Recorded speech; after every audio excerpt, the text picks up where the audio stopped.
जाने रे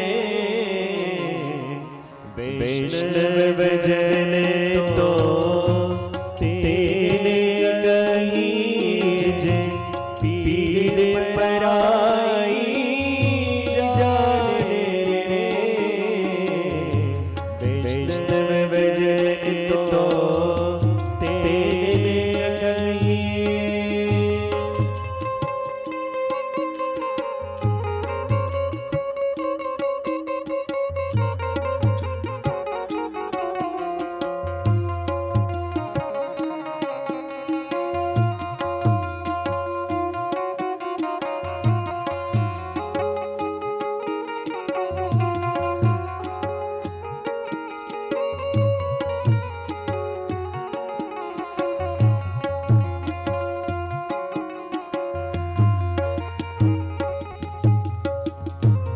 पर दुखे उपकार करे तो मन अभिमान आए रे पर दुखे उपकार करे तो मन अभिमान आए रे सकल लोक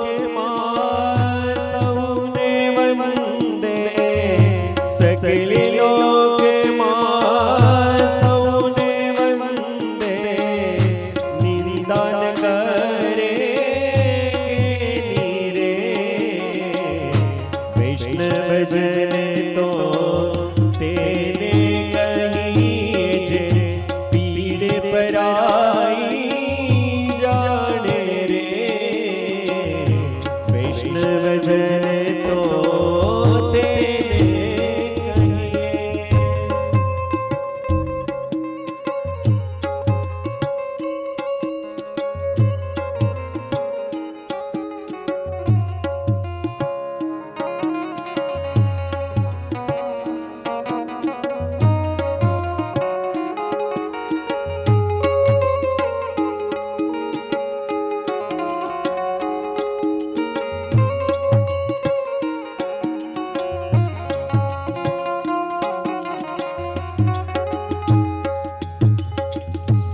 समदृष्टि ने तृष्णा त्यागी पर त्रिजेने मात रे समदृष्टि ने तृष्णा त्यागी पर त्रिजेने मात रे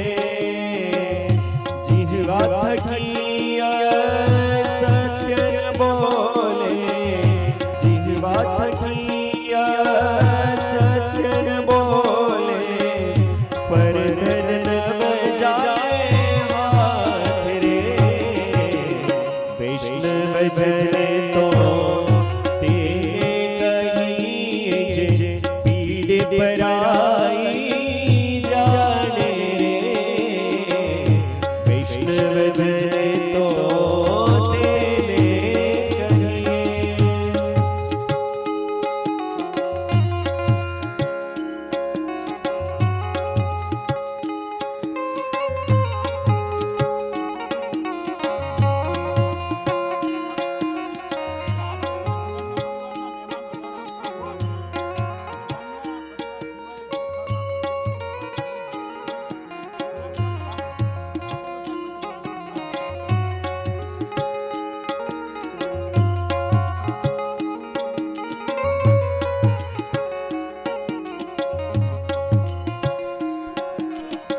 હાલો કથા મંડપની અંદર શાસ્ત્રીજી પધારી ચૂક્યા છે। પરિવાર દ્વારા એમનું પુષ્પ દ્વારા સ્વાગત કરવામાં આવી રહ્યું છે શાસ્ત્રીજીનું શ્રી ચરણ કમલમાં। જય હો।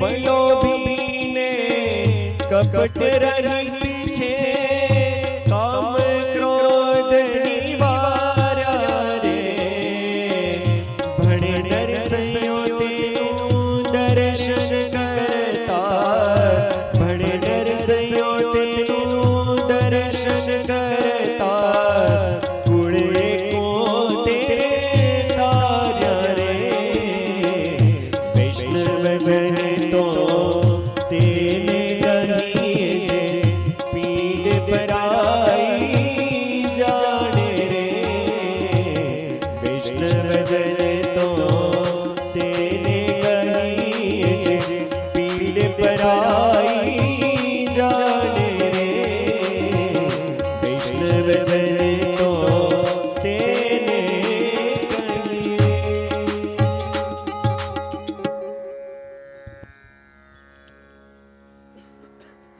વસુદેવસુતં દેવં કંસચારુણમર્દનમ દેવકી પરમાનંદમ કૃષ્ણં વંદે જગદ્ગુરુમ. પરિવાર વતી અહીં વ્યાસ પૂજન થઈ રહ્યું છે. નમોસ્તુ તે વ્યાસ વિશાલ બુદ્ધે પુલ્લારવિંદાયત પત્ર નેત્રમ येन त्वया भारत तैलपूर्णं प्रज्वालितो ज्ञानमय प्रदीप. श्री व्यास नारायणाय नमो नमः. गन्धाक्षतं पुष्पाणिं समर्पयामि पुष्पमालिकां समर्पयामि. ओम सहस्रशीरेखा पुलुकाः सहस्राक्षाः सहस्रपादः भूमिघ्घुं सर्वदशभृतवाद्यतिष्ठदशाङ्गुलम् पुरुकाये वेदज्ञो सर्वं यद्भूतं यच्च भाव्यं मा तपस्ये शानो धदन्नेनातिरोहति. एतावानस्य महिमातो ज्यायांश्च पुरुखः पादोऽस्य विश्वा भूतानिद्रिपादस्यामृतं देवे त्रिपादोर्ध्वोदेत पुरुखः पादोऽस्येहाभवत् पुनः ततो विगवन् विकरामत्सासनानशने अभि ततोऽभिराडजायत विराजो अधिपुरुखः सजातो अच्यर्च्यत पश्चात् भूमिमथो पुरः तस्माद्यज्ञात् सर्वभूतः संप्रेतं बृहदाज्यं वसुस्तां सकरे वायव्यानारण्याग्राम्याश्च जे तस्माद्यज्ञात् सर्वभूतरे च सामानि जगनीरे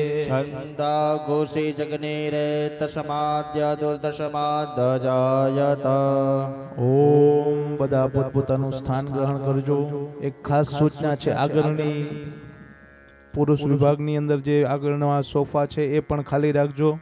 બહેનો વિભાગમાં પણ છે, કોઈ મહેમાન આવવાના છે એટલા માટે આગળની રોના સોફા ખાલી રાખજો.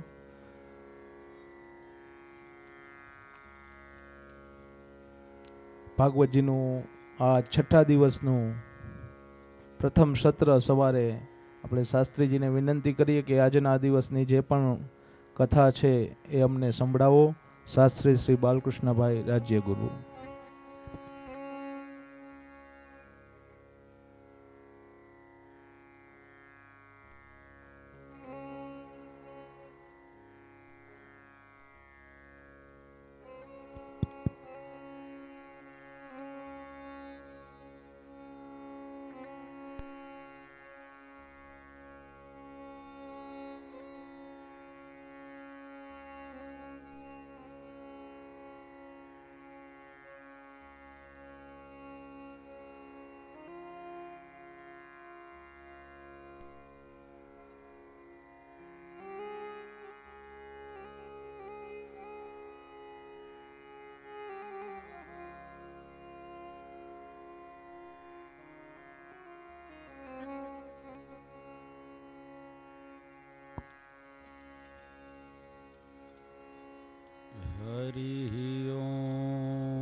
શ્રી ગજાનન ગણપતિ મહારાજ કી, સિદ્ધિ વિનાયક દેવ કી, કુળદેવી માત કી, પિતૃનારાયણ ભગવાન કી, શ્રી ભાગવત ભગવાન કી, गिरिराज धरण की, वल्लभाधीश की, श्याम सुंदर श्री यमुने महाराणी की, सद्गुरु देव की, नमः पार्वती पतये, हर हर महादेव।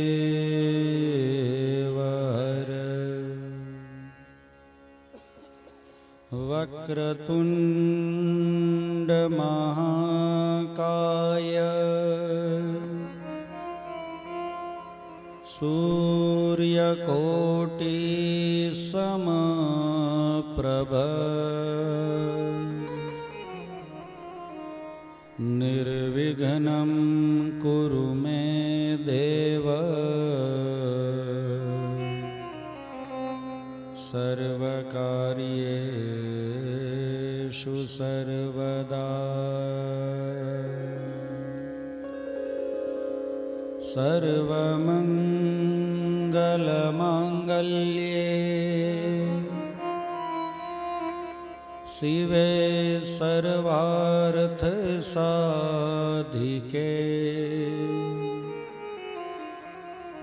शरण्ये त्र्यम्बके गौरी, नारायणी नमोस्तुते। नारायणं नमस्कृत्य नरं चैव नरोत्तमं, देवीं सरस्वतीं व्यासं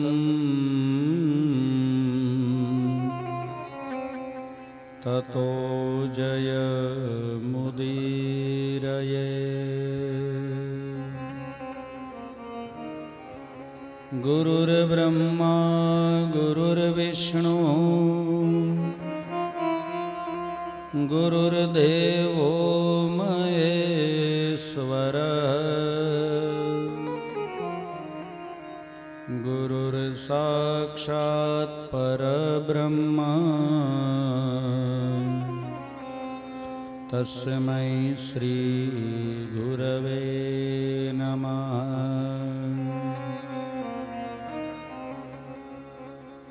कृष्णाय वासुदेवाय,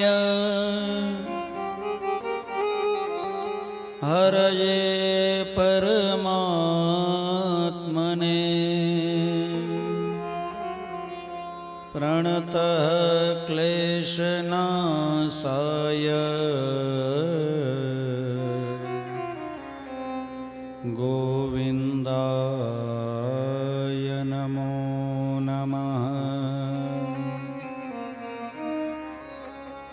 वसुदेवसुतं देवं कंसचाणूरमर्दनम्, देवकी परमानन्दम्, कृष्णं वन्दे जगद्गुरुम्। नाम संकीर्तनं यस्य सर्वपापप्रणाशनम्, प्रणामो दुःखशमनम्,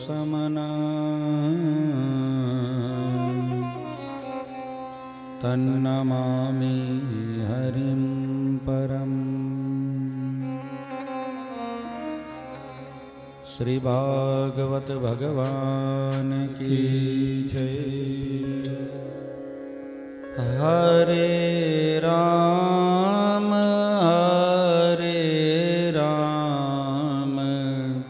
રામ રામ હરે હરે. હરે રામ હરે રામ રામ રામ હરે હરે. હરે કૃષ્ણ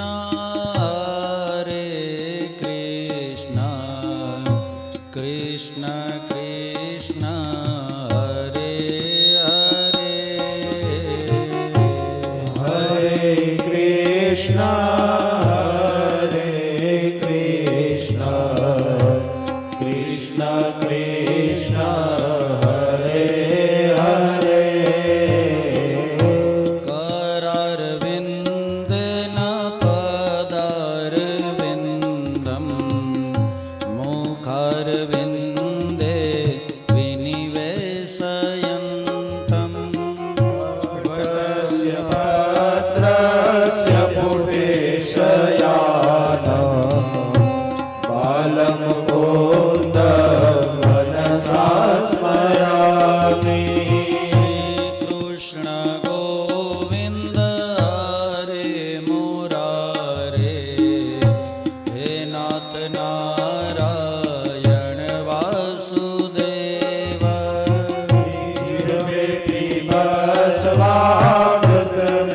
तदेव गोविन्द दामोदर माधवेति.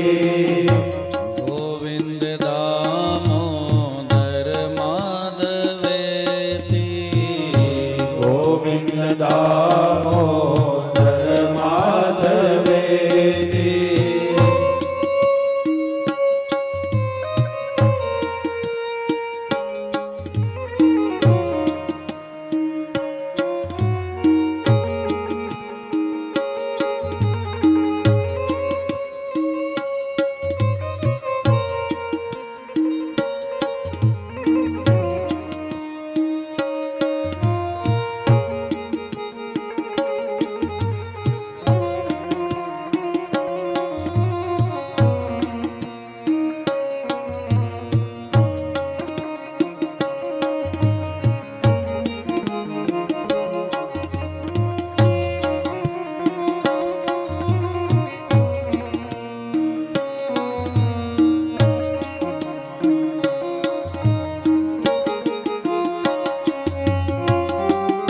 विक्रेतु कामाखिल गोपकन्या मुरारी पादार्पित चित्तवृत्ति. हर्यादिकं मोहवशादमोच गोविन्द दामोदर माधवेति. गृहे गृहे गोपवधूकदम्बा सर्वे मिलित्वा समवाप्य योगम्. पुण्यानि नामानि पठन्ति नित्य गोविन्द दामोदर माधवेति. गोविन्द दामोदर माधवेति. गोविन्द दामोदर माधवेति. जय हो.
માધાવર ગોકુલેશ ગોપાલ ગોવર્ધનનાથ વિષ્ણુ જીવે વિભસ્વા વૃદ્ધને તદેવ ગોવિંદ દામોદર માધવે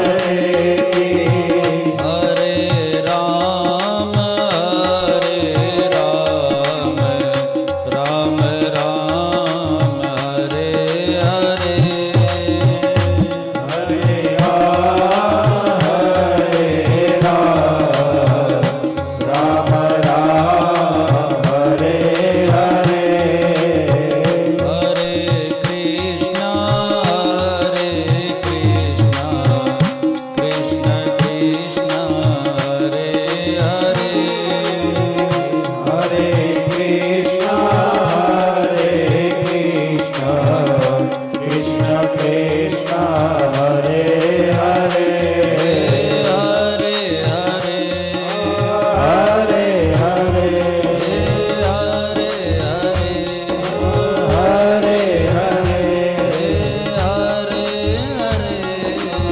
હરે હરે શ્રી ભાગવત ભગવાન કી જય કૃષ્ણ કનૈયા લાલ કી જય ડઢાણિયા પરિવાર દ્વારા આયોજિત આ શ્રીમદ ભાગવત સપ્તાહ જ્ઞાન યજ્ઞ અને આ જ્ઞાન યજ્ઞનો 6ઠ દિવસ એટલે કે છઠ્ઠો દિવસ છઠ્ઠા દિવસનું પ્રથમ સત્ર.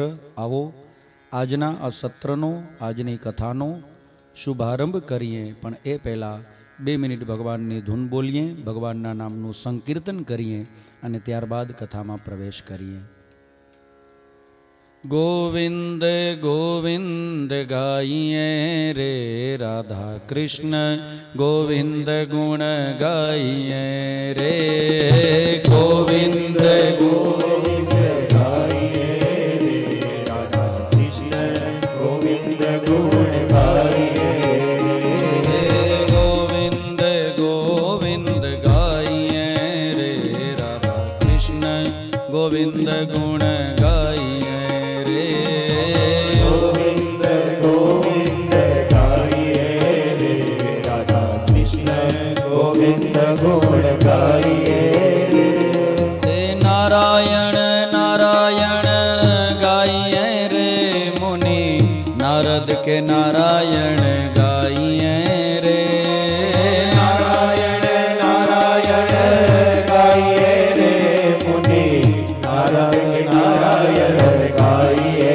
રે હે નારાયણ નારાયણ ગાઈએ રે મુનિ નારદ કે નારાયણ ગાઈએ રે નારાયણ નારાયણ ગાઈએ રે મુનિ નારદ કે નારાયણ ગાઈએ રે હે ગોવિંદ ગોવિંદ ગાઈએ રે રાધા કૃષ્ણ ગોવિંદ ગુણ ગાઈએ રે હે ગોવિંદ ગોવિંદ ગાઈએ રે રાધા કૃષ્ણ ગોવિંદ ગુણ ગાઈએ શ્રી રાધે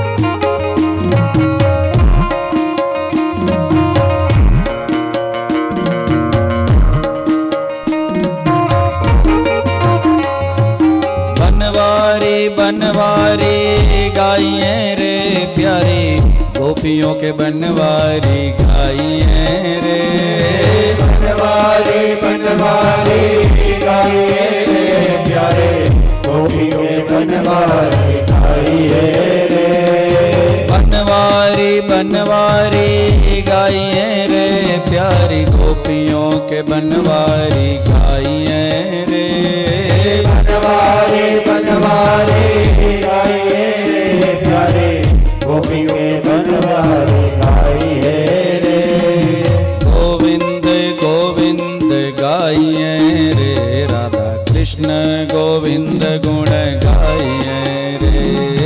गोविंद गोविंद गाइए रे, राधा कृष्ण गोविंद गुण गाइए रे। श्री राधे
गोवर्धने द्रुते शैल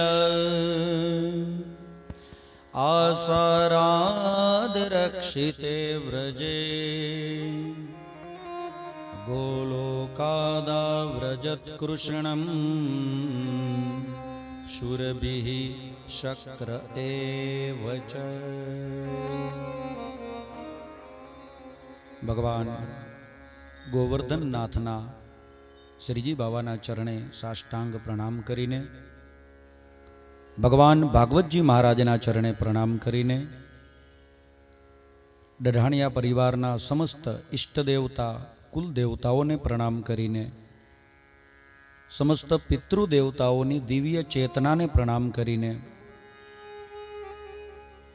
ઉપસ્થિત વિદ્વાન ભૂદેવોને પ્રણામ કરીને, સંગીતકારોમાં બિરાજેલા માં શારદાને સરસ્વતીને પ્રણામ કરીને, તથા આપ સૌના હૃદયમાં બિરાજમાન આપના ઈષ્ટ આપના આરાધ્યને પ્રણામ કરીને આવો છઠ્ઠા દિવસના પ્રથમ સત્રનો શુભારંભ કરીએ. ભક્તાભિલાષા ચરિતાનુસારી દુગ્ધાદિ ચોર્યેણ યશો વિસારી કુમારિતા નંદિત ઘોષનારી મમ પ્રભુ શ્રી ગિરિરાજધારી. પોતાના ભક્તો ઉપર કૃપા કરવા માટે શરણાગત વત્સલ ભગવાન શરણે આવેલાઓનું રક્ષણ કરવા માટે ગોવર્ધન લીલા કરે છે. વ્રજવાસીઓને બધાને એમ હતું કે આ સંસારના કરતા ભરતા અને સંહર્તા એકમાત્ર ઇન્દ્ર છે. ઇન્દ્ર જ વરસાદ વરસાવે છે, એનાથી અન્ન પાકે છે અને એ અન્નથી બધા જ જીવોનું જીવન શક્ય બને છે. જો ઇન્દ્ર ન હોય તો આ સંસાર ન ચાલે. આવી ભ્રાંતિ છે. પણ શ્રી કૃષ્ણ એ આવી દરેક ભ્રાંતિઓને દૂર કરી અને આ સમાજને નવી ક્રાંતિ આપે છે. સમય, સંજોગ અને પરિસ્થિતિ બદલાય એવા વખતે ક્રાંતિની બહુ જરૂર પડે છે. અતિ આવશ્યક છે આ ક્રાંતિ. ક્રાંતિ હોવી જ જોઈએ, લાવવી જ જોઈએ. અમુક રૂઢિ, અમુક રિવાજો, અમુક રીતિઓ એવા હોય છે કે એ માણસો ધ્યાનમાં રાખી અને ઘણી બધી ભ્રાંતિઓમાં જીવતા હોય છે. જે તે સમયે એની કદાચ જરૂર હશે, પણ જો હવે એની જરૂર ન હોય તો આવી રીતિઓ, આવી રૂઢિઓ અને આવા રિવાજોને છોડી દેવા જોઈએ. એને તિલાંજલિ આપી દેવી જોઈએ. આ ભગવાન આપણને શીખવે છે. ભગવાન ગોવર્ધન નાથ આપણને સદબોધ આપે છે, શિક્ષા આપે છે. લોક શિક્ષા કે લીએ અવતાર જિસને થા લિયા. ભગવાનનો અવતાર જ શિક્ષા માટે છે. સમયાભાવાત ગઈકાલે વિસ્તારથી ચર્ચા નહોતી કરી, પણ કેટલી બધી ભગવાનની એવી લીલાઓ છે કે જેમાં ભગવાન સમાજને શિક્ષા આપે છે. યાદ કરો તમે ચીરહરણની લીલા. આ ચીરહરણની લીલા દ્વારા ભગવાન આ સમાજની સ્ત્રીઓને શિક્ષા આપે છે. સ્ત્રીનું સાચું આભૂષણ એની લજ્જા છે, એની આબરૂ છે. આબરૂ, લાજ, શરમ, આનાથી મોટું ઘરેણું સ્ત્રીઓ માટે બીજું એકેય નથી. ગોકુળની સ્ત્રીઓ યમુનામાં સ્નાન કરતી હતી અને વસ્ત્ર ત્યાં યમુનાના કાંઠે રાખ્યા છે. ભગવાન આ સ્ત્રીઓને શિક્ષા આપે છે. વસ્ત્ર લઈ અને કદમના વૃક્ષ ઉપર ચડી જાય છે ભગવાન. સ્ત્રીઓને સમજાવે છે કે એક સ્ત્રીનું સાચું આભૂષણ એની માન અને મર્યાદા છે. એ સ્ત્રીનું હંમેશા પતન થાય છે જે સ્ત્રી પોતાની માન મર્યાદા, પોતાની લાજ શરમ અને આબરૂને ત્યજે છે. માન મર્યાદાને ધ્યાનમાં રાખી, આબરૂને ધ્યાનમાં રાખી, પોતાના સંસ્કાર, પોતાના ખોરડાની ખાનદાનીને ધ્યાનમાં રાખી, પોતાના મા બાપના આપેલા સંસ્કારોને ધ્યાનમાં રાખીને જે સ્ત્રી જીવન જીવે છે એ સ્ત્રીનું જીવન હંમેશા ઉન્નતિ પામે છે. પણ જે આનાથી ઊંધું કરે છે, ઉલટું કરે છે, એ સ્ત્રીનું હંમેશા પતન થાય છે. સૌથી પહેલા પોતાની નજરે જ એ સ્ત્રી પડી જાય છે. પછી ઘરનાઓની નજરથી એ સ્ત્રીનું પતન થાય છે. પછી જ્ઞાતિ, સમાજ, આડોશી પાડોશી બધાની નજરથી એ સ્ત્રીનું પતન થઈ જાય છે. પરમાત્માની નજરેથી પણ એ સ્ત્રી પતિત થઈ જાય છે જે સ્ત્રી પોતાના માન મર્યાદા અને આબરૂનું ધ્યાન નથી રાખતી. સલજ્જા ગણિકા નષ્ટા, નિર્લજ્જા ચ કુલાંગના, અસંતુષ્ટા દ્વિજા નષ્ટા, સંતુષ્ટાશ્ચૈવ પાર્થિવાહ. જે બ્રાહ્મણ સંતોષ ન રાખે ને એ બ્રાહ્મણનું પતન થાય. બ્રાહ્મણે હંમેશા સંતોષ રાખવો જોઈએ. સંતોષ માટે તો એવું કહેવામાં આવે છે કે 3 વસ્તુમાં દરેક માણસે સંતોષ રાખવો જોઈએ. સંતોષ ત્રિષુ કર્તવ્ય, સ્વદારે ભોજને ધને, ત્રિષુ ચૈવ ન કર્તવ્ય, સ્વાધ્યાય જપ દાનયો. 3 વસ્તુમાં માણસે હંમેશા સંતોષ રાખવો અને 3 વસ્તુમાં હંમેશા અસંતોષ રાખવો. એ જેટલું કરો એટલું ઓછું છે. સંતોષ શેમાં રાખવાનો? સ્વદારે ભોજને ધને. પોતાની પત્નીમાં, ધનમાં અને ભોજનમાં. આ 3 વસ્તુમાં હંમેશા માણસે સંતોષ રાખવો જોઈએ. અને 3માં કોઈ દી સંતોષ નહીં રાખવાનો. કયા કયા? સ્વાધ્યાય જપ દાનયો. સ્વાધ્યાયમાં એટલે આપણે જે પુનરાવર્તન કરતા હોઈએ, છોકરાઓ ભણતી વખતે જે રિવિઝન કરે, અમારા ભાગવત કથાકારો જે હોય એ જે વાંચન કરે છે એ એમનો સ્વાધ્યાય છે. ઉપનિષદ પણ કહે છે સ્વાધ્યાયાન માં પ્રમદઃ. સ્વાધ્યાયમાં ક્યારેય આળસ નહીં કરવાનું. સંગીતકારો છે તો એ જે પોતાનો રિયાઝ કરતા હોય એમાં આ બધી વસ્તુમાં ક્યારેય સંતોષ નહીં રાખવાનો. સ્વાધ્યાય તમે જેટલો કરો એટલો ઓછો છે. બીજું જપ પણ જેટલા કરો એટલા ઓછા છે. એવું માની નહીં લેવાનું કે આજની માળા એક થઈ ગઈ એટલે આજનો ક્રમ પૂરો. નહીં, એક થઈ ગઈ, સમય છે, નવરાશ છે, બીજી કરો. બે થઈ ગઈ, હજુ સમય છે, ત્રીજી માળા કરો. જપ જેટલા કરો એટલા ઓછા છે. એમાં ક્યારેય સંતોષ નહીં માનવાનો. જપ. ત્રીજું દાન યોહો. દાનમાં દાન પણ જેટલું આપીએ એટલું ઓછું છે. એમાં કંઈ ફિક્સ નથી હોતું કે આટલું જ દાન કરવું, આટલા જ લખાવવા. દાન જેટલું કરીએ એટલું ઓછું છે. આ ત્રણ વસ્તુમાં ક્યારેય સંતોષ નહીં રાખવાનો. કઈ કઈ? સ્વાધ્યાય, જપ અને દાન. સંતોષ દરેક માણસે રાખવો જોઈએ, પણ એમાં ખાસ કરીને અસંતુષ્ટા દ્વિજા નષ્ટા. જે બ્રાહ્મણ સંતોષ ન રાખે એનું પતન થાય છે. સંતુષ્ટાશ્ચૈવ પાર્થિવાહ. કોઈ રાજા હોય એ રાજા જો સંતોષ રાખે તો એનું પતન થાય. બ્રાહ્મણ સંતોષ ન રાખે તો પતન થાય, પણ રાજા સંતોષી બની જાય તો એનું પતન થાય. એવું માની લે કે હવે આ 10-12 ગામડા ઘણા, હવે આપણે ક્યાંય વધારે આપણું રાજ્ય વિસ્તારવું નથી તો એનું પતન થાય. સલજ્જા ગણિકા નષ્ટા. કોઈ ગણિકા, કોઈ વેશ્યા શરમ રાખે તો એનું પતન થાય, અને કુલની કુલવધુ, પુત્રવધુ એ શરમ છોડે તો એનું પતન થાય. નિર્લજ્જા ચ કુલાંગના.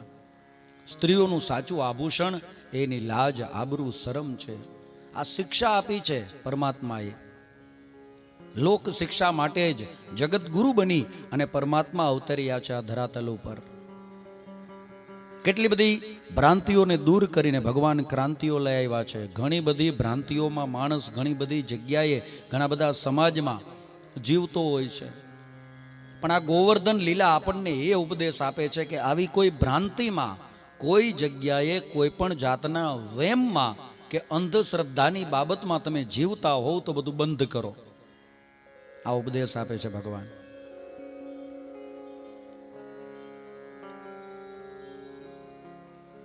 એક જગ્યાએ એક બેનના દીકરાના લગ્ન હતા અને 2 દિવસનો પ્રસંગ. પહેલા દિવસે મંડપ રોપણ અને બીજા દિવસે દીકરાની જાન જવાની હતી. ગામડું ગામ. મંડપ રોપણના દિવસે કેટલા બધા મહેમાનો આવ્યા અને ફળિયામાં આટા મારે મહેમાનો બધા બેઠા છે. માણસની અવર જવર થાય, ઘણું બધું માણસ, ઘણું બધું મહેમાન. એમાં આજે બેન હતા ને, એણે જોયું કે મારા ઘરે નાનકડું બિલાડીનું બચ્ચું છે. આટલા બધા માણસોની અવર જવર થાય છે તો આ બિલાડીનું બચ્ચું બિચારું નાનું છે, કોઈના પગમાં આવી જશે તો જીવથી જશે. એટલે બેને શું કર્યું કે કોથળો લીધો.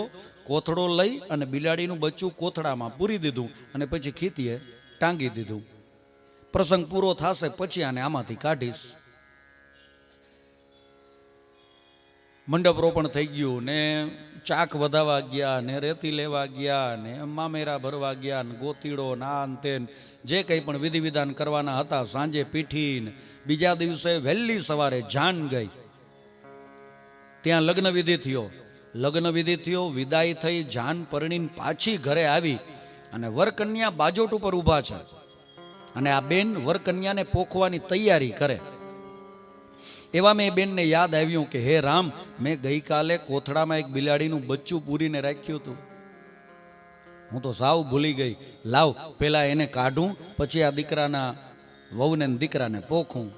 બેન દોડતા દોડતા ગયા, ઓલો કોથળો ઉતાર્યો અને એમાંથી બિલાડીનું બચ્ચું કાઢ્યું બહાર અને પછી આ વરકન્યાને પોખ્યા. પણ ઓલી નવી આવેલી જે વહુ હતી ને, એણે આ બધું જોયું. શું જોયું કે મારી સાસુમાએ મને પોખતા પહેલા કોથળામાંથી બિલાડીનું બચ્ચું કાઢ્યું. પછી તો ધીમે ધીમે સમય વીતતો ગયો. આજે નવી વહુ આવી હતી, એને ત્યાં દીકરાનો જન્મ થયો. એ દીકરો ધીમે ધીમે મોટો થવા લાગ્યો. એના લગ્ન થયા, મંડપ રોપાણા, જાન ગઈ, જાન પરણીને આવી અને આંગણે બાજોટ ઉપર વરકન્યા ઊભા છે અને ઓલી જે નવી પરણેલી વહુ આવી હતી ને, એ પોતાના દીકરાને હવે પોખે છે, પણ પોખતા પહેલા બધાને કીધું કે એક કામ કરો, ગામમાં જાઓ, એક કોથળો ગોતી આવો, એક નાનકડું બિલાડીનું બચ્ચું ગોતતા આવો. કોઈએ કીધું કેમ? તો કે અમારામાં રિવાજ છે કે દીકરાને ને દીકરાની વહુને નવા પરણીને આવે એને પોખે ને ત્યારે અમારામાં કોથળામાંથી બિલાડા કાઢે છે. તે આ રિવાજ હજી હાલ્યો આવે છે પરિવારમાં. નવા વરકન્યા પરણીને આવે એટલે કોથળામાં બિલાડા કાઢે. આ રિવાજ બની ગયો, રૂઢિ બની ગઈ. તો આવી કેટલી બધી રૂઢિઓ છે, કેટલા બધા રિવાજો છે કે જેનું અત્યારે ખરેખર કોઈ મહત્વ નથી, અથવા તો જેની અત્યારે કોઈ જરૂરત નથી. તો આવી જરૂરિયાત વિનાની જે રીતિઓ હોય, રૂઢિઓ હોય, રિવાજો હોય, આ બધાને છોડવા જોઈએ. આવી ક્રાંતિ શ્રી કૃષ્ણ આપણને શીખવે છે. સમાજમાં આવી કેટલી બધી ક્રાંતિઓ લાવ્યા છે ભગવાન. યજ્ઞની તૈયારી હાલતી હતી, નંદ બાબાને આખું ગોકુળિયું ગામ ઇન્દ્ર યજ્ઞની તૈયારી કરે. ભગવાન ત્યાં આવીને ના પાડે છે કે આ સંસારના કરતા ભરતા અને સંહર્તા ઇન્દ્ર નથી, એ તો એકમાત્ર પરમેશ્વર પરમાત્મા છે. અને રહી વાત ભરણ પોષણની, તો આપણું ભરણ પોષણ તો આ ગોવર્ધન પર્વત કરે છે. ત્યાં રહેલા ફૂલો, ફળો, અનાજ, ધાન, વનરાયો, આપણી ગાયો ત્યાં જઈને ચરે છે. અને આમ પણ પ્રકૃતિ છે, પ્રકૃતિની પૂજા કરવી જોઈએ. આપણામાં કહેવત છે ને, વૃક્ષ વાવો ને વરસાદ લાવો. આ ધરતીને લીલીછમ રાખવી હોય, લીલીછમ કરવી હોય તો લીલીછમ રાખવી પડે. લીલીછમ રાખશો તો લીલીછમ રહેશે. પૂજા કરવી હોય તો ગોવર્ધન પર્વતની કરીએ. આ કોઈ ગોકુળિયું આવી અને ગોવર્ધન પર્વતને 56 ભોગ ધરાવે છે, ગોવર્ધન પર્વતની પૂજા કરે છે. આ બાજુ સ્વર્ગમાં ઇન્દ્રને ખબર પડી કે વ્રજવાસીઓએ મારો યજ્ઞ બંધ કર્યો છે અને ઇન્દ્ર કોપાયમાન થયા. 12 મેઘોને આજ્ઞા કરી તો 12 મેઘ આવીને મૂસળધાર વરસે છે ગોકુળિયા ઉપર. બહુ મોટી આફત આવી ગઈ અને હવે બધા જ વ્રજવાસીઓ કનૈયા પાસે જાય છે. જો કનૈયા, અમે નહોતા કહેતા ઇન્દ્રનો યજ્ઞ બંધ ન કરાય, ઇન્દ્ર કોપાયમાન થાય. હવે શું કરશું બોલ? કોનું શરણ લેશું? કોનો આશરો લેશું? ભગવાન કહે ચિંતા ન કરો, આપણે જેની પૂજા કરી છે, જેને ભોગ લગાવ્યો છે, આવો એ ગોવર્ધન પર્વતના શરણે જઈએ. ભગવાન શ્રી કૃષ્ણ બધા જ વ્રજવાસીઓને લઈ ગોવર્ધન પર્વત પાસે આવે છે અને ભગવાન પોતાની ડાબા હાથની ટચલી આંગળીના ટેરવા ઉપર 7 કોસ લાંબા ગિરિરાજજીને ઉઠાવે છે. ભગવાનની ઉંમર માત્ર 7 વર્ષની છે. જમણો હાથ ભગવાનનો કમર ઉપર છે અને ડાબા હાથની ટચલી આંગળીના ટેરવા ઉપર કૃષ્ણ પરમાત્માએ ગોવર્ધન પર્વત ધારણ કર્યો છે. કર્તુમ અકર્તુમ અન્યથા કર્તુમ સમર્થ સ ઈશ્વર. ઈશ્વર કોને કહેવાય, પરમાત્મા કોને કહેવાય, એની વ્યાખ્યા આપી છે. જે અશક્યને શક્ય બનાવે અને શક્યને વળી અશક્ય બનાવે, એ છે સમર્થ ઈશ્વર. બિલકુલ અશક્ય વાત છે. 7 કોસ લાંબા ગિરિરાજજી અને ભગવાનની ઉંમર કેટલી? 7 વર્ષ. અને ભગવાને ગોવર્ધન પર્વતને ઉઠાવ્યો છે કેવી રીતે? પોતાના ડાબા હાથની ટચલી આંગળીના માત્ર ટેરવા ઉપર. હવે તમે જ જવાબ આપો. આપણા શરીરમાં હાથ 2 છે, એક જમણો હાથ અને એક ડાબો હાથ. આ 2 હાથોમાં ઓછી તાકાત વાળો જો કોઈ હાથ હોય તો એ છે ડાબો હાથ. ડાબા હાથમાં 5 આંગળા અને એમાં સૌથી ઓછી તાકાત વાળી કોઈ આંગળી હોય તો એ છે ટચલી આંગળી, કનિષ્ઠિકા. અને એ કનિષ્ઠિકાના ટેરવા ઉપર, ટચલી આંગળીના માત્ર ટેરવા ઉપર ભગવાને ગોવર્ધન પર્વત ધારણ કર્યો છે. આવું કોણ કરી શકે? કોનાથી થાય? બિલકુલ અશક્ય છે. પણ ભગવાન માટે ડાબા હાથની ટચલી આંગળીના ટેરવાનો ખેલ છે, ડાબા હાથનોય નહીં. ડાબો હાથે બહુ કહેવાય. એકદમ મૃદુ, એકદમ કોમળ ટચલી આંગળીનું ટેરવું છે. એના ઉપર ભગવાને, અને એક દિવસ નહીં, 7 દિવસ સુધી આ પર્વતને ધારણ કરી રાખ્યો છે. 7 દિવસ. ભગવાને જેવો ગોવર્ધન પર્વત ઉઠાવ્યો ને એટલે બધા જ ગોવાળિયાઓ આવી ગયા. લાકડીના ટેકા દીધા. મનથી એવું વિચારે છે કે કનૈયો એકલો થાકી જશે, હાલો ને આપણે જરાક એને પર્વત ઉઠાવવામાં મદદ કરીએ. બધા ગોવાળિયાઓ આવીને કનૈયાને મદદ કરે છે, લાકડીઓ લઈ અને ટેકા દે છે. અમુક અમુક ગોવાળિયા 5 હાથ પૂરા હતા તો એને વળિયામાં હાથ ભરાવ્યા, હાથ લગાવ્યા. અને અમુક અમુક એવા નટકટ હતા કે એને શીર્ષાસન કર્યા, માથું નીચે ને પગ ઉપર, અને ગોવર્ધન પર્વતને આધાર દીધો.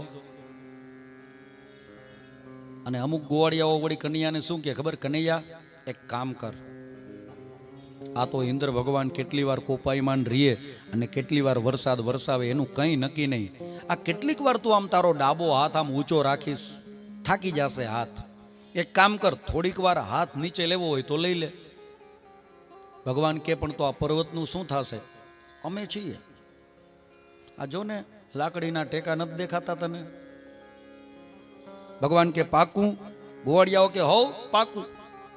અને ભગવાને જેવો ધીમે ધીમે ધીમે પોતાનો હાથ લીધો, ત્યાં તો જેમ જેમ ભગવાન હાથ નીચે લેતા જાય એમ એમ પર્વત પણ નીચે આવતો જાય.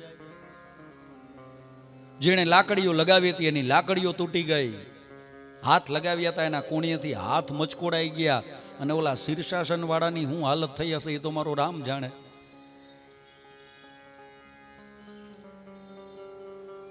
કનૈયા બચાવ આવું ગોવાળિયાઓ કહે છે. ને ફરી પાછા ભગવાન ગોવર્ધન પર્વતને પોતાની ડાબા હાથની ટચલી આંગળીના ટેરવા ઉપર ધારણ કરે છે. ગો અગ્રે વર્ધન, ગોવર્ધન.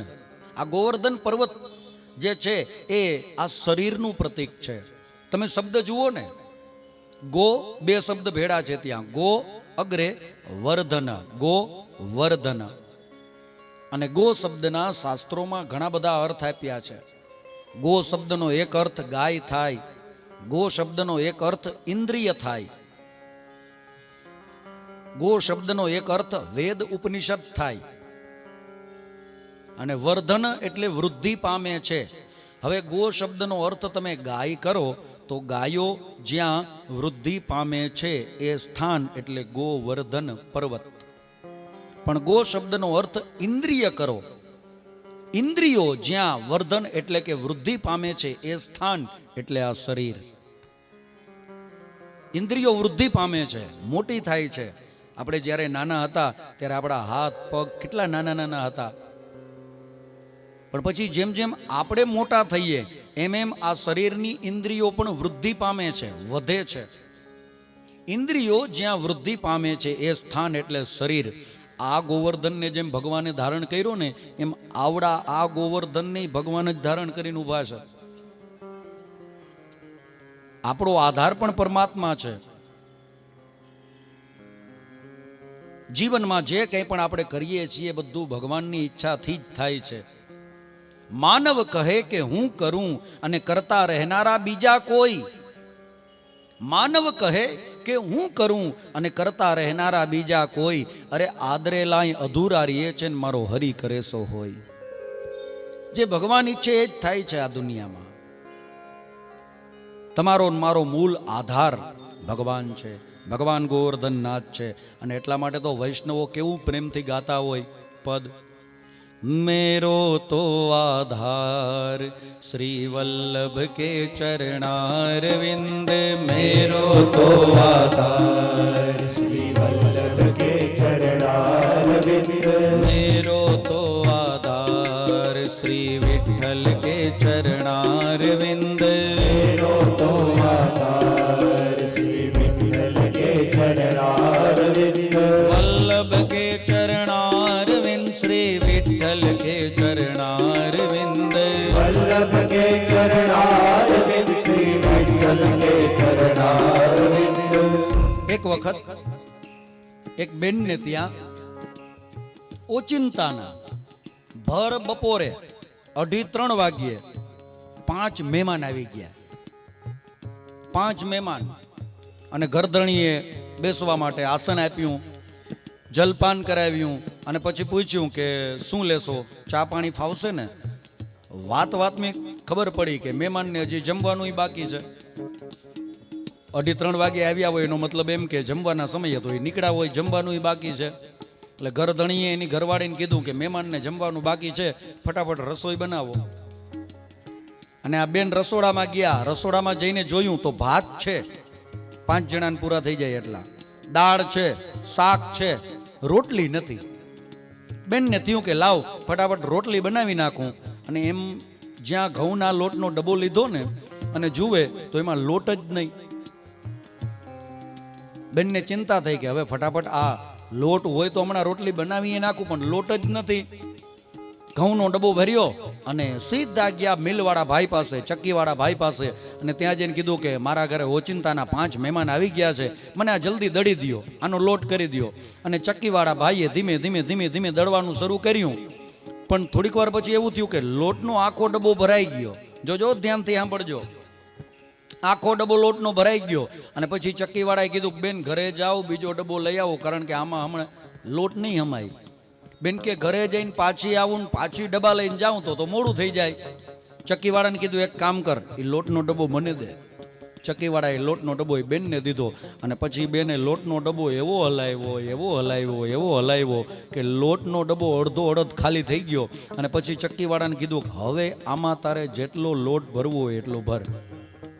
એમ તમે ડબ્બાને જેમ હલાવો ને એમ લોટ જાજો હમાય. ચા પીધી નથી, ચડી નથી, તમારી તાળી ઉપરથી મને ઈ ન સમજાણું. વલ્લભ કે ચરણારવિંદ શ્રી વિઠ્ઠલ કે ચરણારવિંદ, વલ્લભ કે ચરણારવિંદ શ્રી વિઠ્ઠલ કે ચરણારવિંદ, વલ્લભ કે ચરણારવિંદ શ્રી વિઠ્ઠલ કે ચરણારવિંદ, વલ્લભ કે ચરણારવિંદ શ્રી વિઠ્ઠલ કે ચરણારવિંદ. મેરો તો યાદાર શ્રી વલ્લભ કે ચરણારવિંદ, મેરો તો આધાર શ્રી વલ્લભ કે ચરણારવિંદ, મેરો તો આધાર શ્રી વિઠ્ઠલ કે ચરણારવિંદ, મેરો તો આધાર શ્રી વિઠ્ઠલ કે ચરણારવિંદ.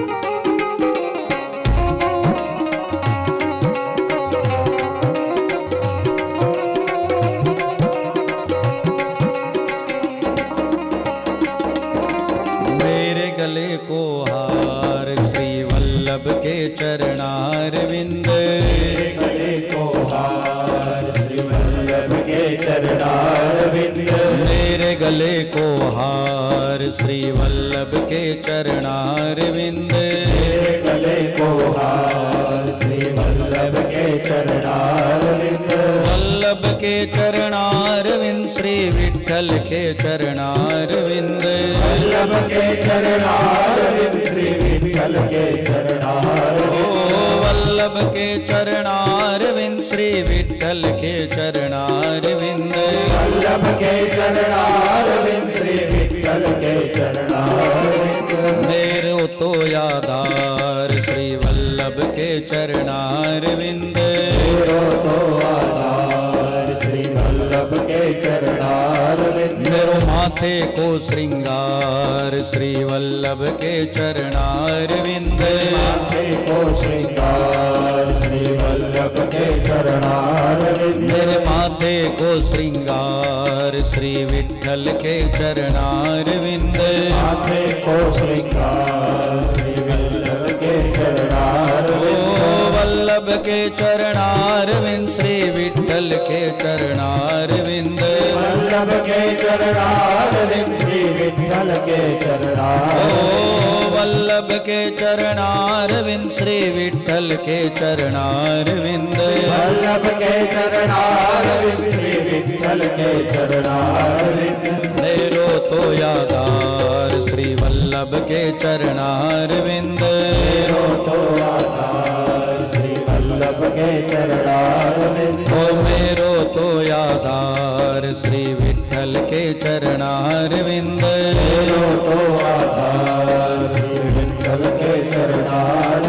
રાધે હરિ બોલ.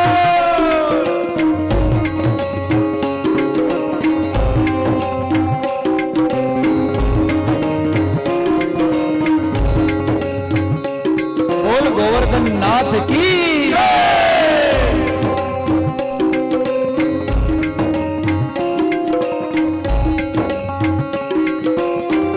ગિરિરાજ ધરણ કી જય.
सर्व जगत को सार श्री वल्लभ के चरणार विंद सर्व जगत को सार श्री वल्लभ के चरणारविंद सर्व जगत को सार श्री विठ्ठल के चरणार विंद सर्व जगत को सार श्री विठ्ठल के चरणारविंद वल्लभ के चरणार विंद श्री विठ्ठल के चरणार विंद वल्लभ के चरणारविंद श्री विठ्ठल के चरणारविंद वल्लभ के चरणार विंद श्री विठ्ठल के चरणार विंद वल्लभ के चरणारविंद श्री विठ्ठल के चरणारविंद मेरो तो यादार श्री वल्लभ के चरणार विंद मेरो तो आधार श्री वल्लभ के चरणारविंद मेरो तो यादार श्री विठ्ठल के चरणार विंद मेरो तो आधार श्री विठ्ठल के चरणारविंद श्री वल्लभ के चरणार विंद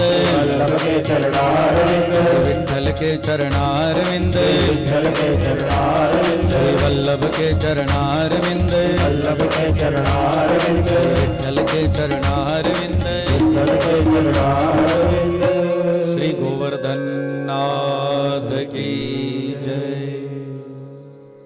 मेरो तो आधार श्री वल्लभ के चरणार विंद मेरो तो आधार श्री वल्लभ के चरणारविंद જેમ ગોવર્ધન પર્વતનો આધાર ભગવાન છે પરમાત્મા છે એમ આ શરીરનો આધાર પણ ભગવાન છે પરમાત્મા છે એમના થકી જ આ જીવનનો નિર્વાહ ચાલે છે આ શરીરનો નિર્વાહ ચાલે છે 7 દિવસ સુધી ઇન્દ્ર કોપાયમાન થઈ અને વરસાદ વરસાવે છે ઉપરથી તો વરસાદ આવતો બંધ થઈ ગયો પણ આજુબાજુમાંથી પાણી ભરાતા હતા ભગવાને નાગ દેવતાને વિનંતી કરી તો નાગ દેવતા ફરતો ચોકી પેરો ભરે છે કિલ્લો બનાવી દીધો છે અંદર પાણી ના આવે એટલા માટે ઉપર ગોવર્ધન પર્વત અને આજુબાજુમાં નાગ દેવતા તો અંદર અંધારું થઈ ગયું છે તો ભગવાને પોતાના શ્રી દેહમાંથી દિવ્ય તેજ પ્રગટાવ્યું છે કે જેના લીધે અજવાસ પથરાય 7 દિવસ સુધી ગોકુલવાસીઓ કંઈ ખાતા નથી કંઈ પીતા નથી અંતે ગોકુલવાસીઓને ભૂખ લાગી કનૈયાને કહે છે કનૈયા બહુ ભૂખ લાગી છે હવે કંઈક આ પેટ ભરાય એવી વ્યવસ્થા કર ભગવાન કે એમાં શું ગોવર્ધન પર્વતને આપણે ગોવર્ધનનાથજીને ભોગ લગાવ્યો છે એનો પ્રસાદ લઈ લ્યો 56 ભોગ જે ધરાવ્યા હતા ગોકુળવાસીઓ એનો પ્રસાદ આરોગે છે પ્રસાદનું બહુ મોટું મહત્વ છે પ્રસાદ એટલે ભગવાનની અનુકંપા ભગવાનની દયા તમે શબ્દ જુઓ ને પ્રસાદ પ્ર એટલે પ્રભુના સા એટલે સાક્ષાત દ એટલે દર્શન પ્રભુના સાક્ષાત દર્શનનું જેમાં પુણ્ય સમાયેલું છે એને કહેવાય પ્રસાદ. અને આ પહેલા મેં કથામાં કીધું હતું, ઘણા લોકોના મનમાં સવાલ હોય કે આપણે કોઈ વ્રત રહ્યા હોય, ઉપવાસ હોય, એકટાણું હોય અને પ્રસાદ હાથમાં આવે તો લેવાય કે નહીં.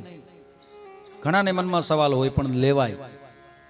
પ્રસાદ લેવાથી, પ્રસાદ આરોગવાથી તમારું ક્યારેય વ્રત તૂટતું નથી.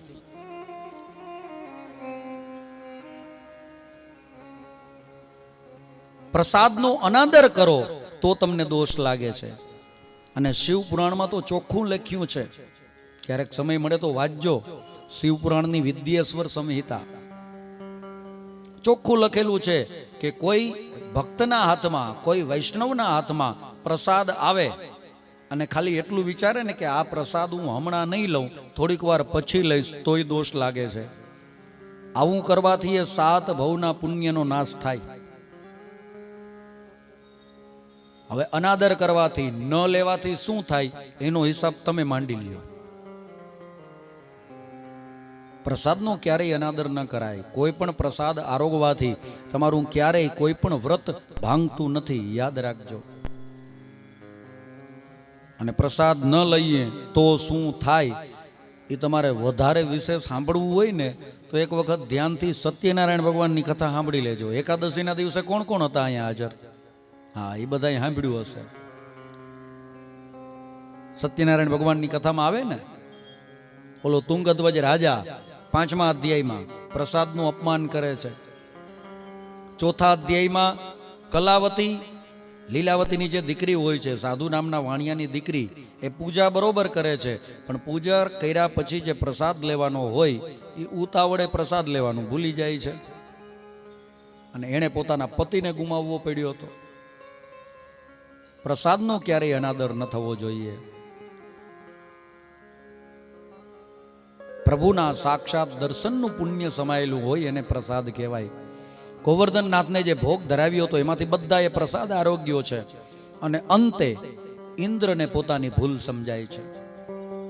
ઇન્દ્ર મનથી વિચારે છે કે આ ગોકુળિયામાં નંદ બાબાને ત્યાં જે બાળક છે એને હું સામાન્ય ગોવાળીઓ માનતો હતો, પણ આ કોઈ સામાન્ય ગોવાળીઓ નથી. આને કોઈનો ભય નથી, આને ઇન્દ્રનો પણ ભય નથી. અરે આનાથી તો સ્વયં ભય પણ કાપે છે. અને જેનાથી ભય કાપતો હોય, ભય ધ્રુજતો હોય એ કોઈ સામાન્ય ન હોય. ઇન્દ્રને સમજાઈ ગયું કે આ એ જ પરમ તત્વ પરમાત્મા છે કે જેના થકી હું સ્વર્ગનો રાજા બનીને બેઠો છું.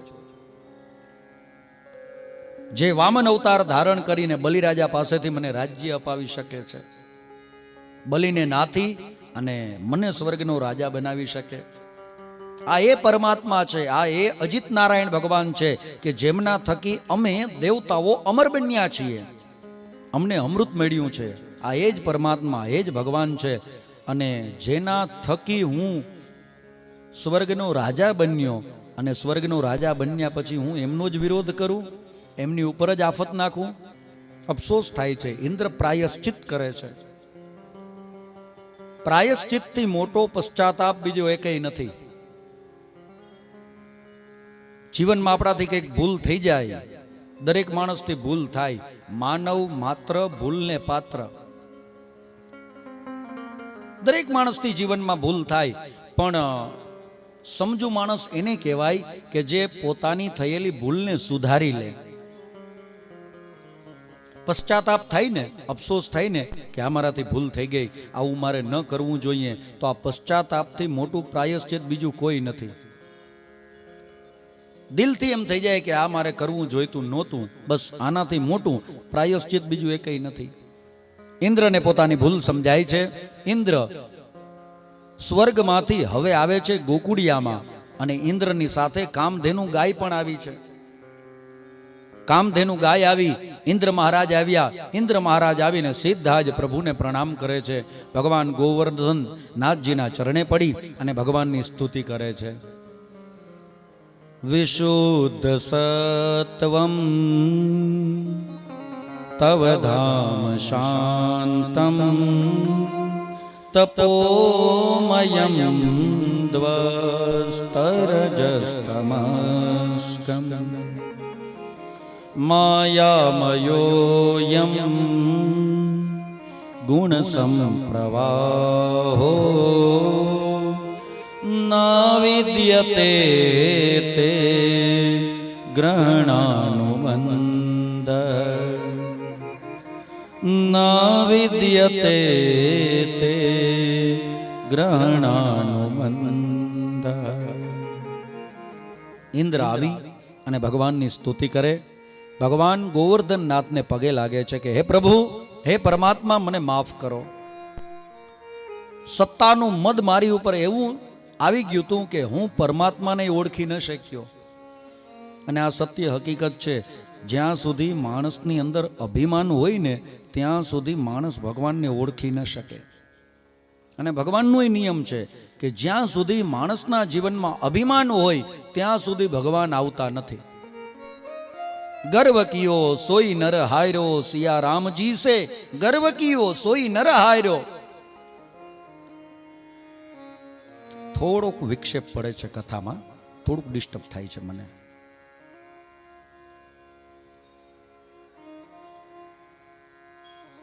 ગર્વ કિયો સોઈ નર હાયરો, સિયા રામજી સે ગર્વ કિયો સોઈ નર હાયરો.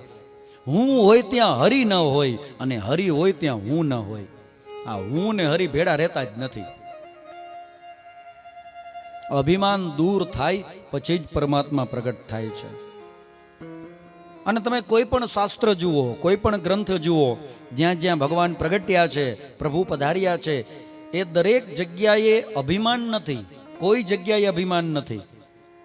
અને કોઈ પણ ઇતિહાસ તપાસો, ક્રોધીને ભગવાન મળ્યા હોય એવાય દાખલા છે, લોભીને ભગવાન મળ્યા હોય એવાય દાખલા છે, અરે કામીને ભગવાન મળ્યા હોય એવાય દાખલા છે. પણ એક પણ દાખલો એવો બતાવો કે અભિમાનીને ભગવાન મળ્યા હોય. અભિમાન હોય ત્યાં ભગવાન હોય જ નહીં. ઇન્દ્રનું અભિમાન દૂર થયું પછી ઇન્દ્ર ભગવાનને ઓળખી શક્યા છે અને પછી આવીને પરમાત્માની સ્તુતિ કરે છે. હે ભગવાન, હે પરમાત્મા, મને માફ કરો. હું તમારા પરમ તત્વને જાણી ન શક્યો, પામી ન શક્યો, મારાથી ભૂલ થઈ ગઈ. આ સ્વર્ગનું રાજ્ય મને તમારા થકી મળ્યું છે. આ પુરંદર ઇન્દ્ર તમારા લીધે છે, તમારી દયાથી છે, તમારી કૃપાથી છે. અને આજે મેં જ તમારો વિરોધ કર્યો તમારી ઉપર અને તમારા ભક્તો ઉપર આફત નાખી છે. મને માફ કરો પ્રભુ. તમે જ મારા પિતા છો, તમે જ મારા માતા છો, તમે જ મારા બંધુ છો અને તમે જ મારા સખા છો. હે દેવ, હે પરમાત્મા, આપ જ મારું સર્વસ્વ છો. ઇન્દ્ર કહે છે, ઇન્દ્ર બોલ્યા છે, પિતા ગુરુસ્ત્વમ જગતામધીશો દુરત્યય કાલ ઉપાતદંડ હિતાય સ્વેચ્છા તનુભિ સમીહસે